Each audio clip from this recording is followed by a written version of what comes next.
A story I'll tell about that is back when I was working in Lubbock, Texas, there was an individual there was a warning coordination meteorologist at the time, and as a journeyman forecaster, he was one of my management team members, so I was listening to him and listening to advice he gave, and he was starting to take some classes in business because he had heard there was a fear that the weather service was going to be changing radically, jobs might not be there, and so on.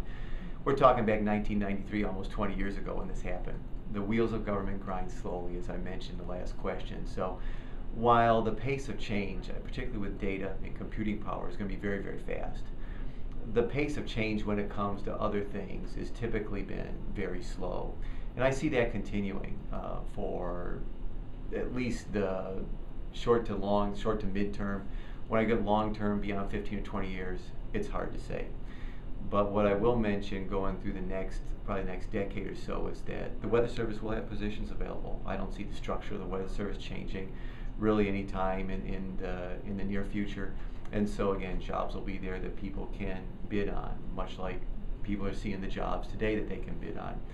So what people need to consider when they're thinking about jobs is keep in mind the things that they control. That is doing well in school, trying to show those leadership opportunities, demonstrate that energy, and then beyond that, things that they can control, just position yourselves to do the best you can if things do change a little bit later on. For my job itself, I see me continue to be an administrator for the office and doing a lot of the same functions I do today.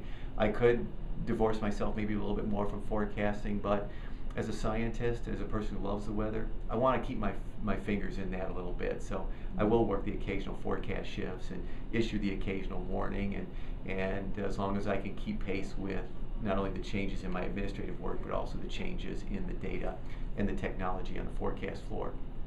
The most recent change I think we have to look forward to, or I guess the one quickly upcoming, is dual pole radar. And that's going to be a new challenge for all of us to train on. The Morehead City will be a beta test site in sometime 2011 scheduled. The Raleigh office is scheduled to get that in some point in 2012.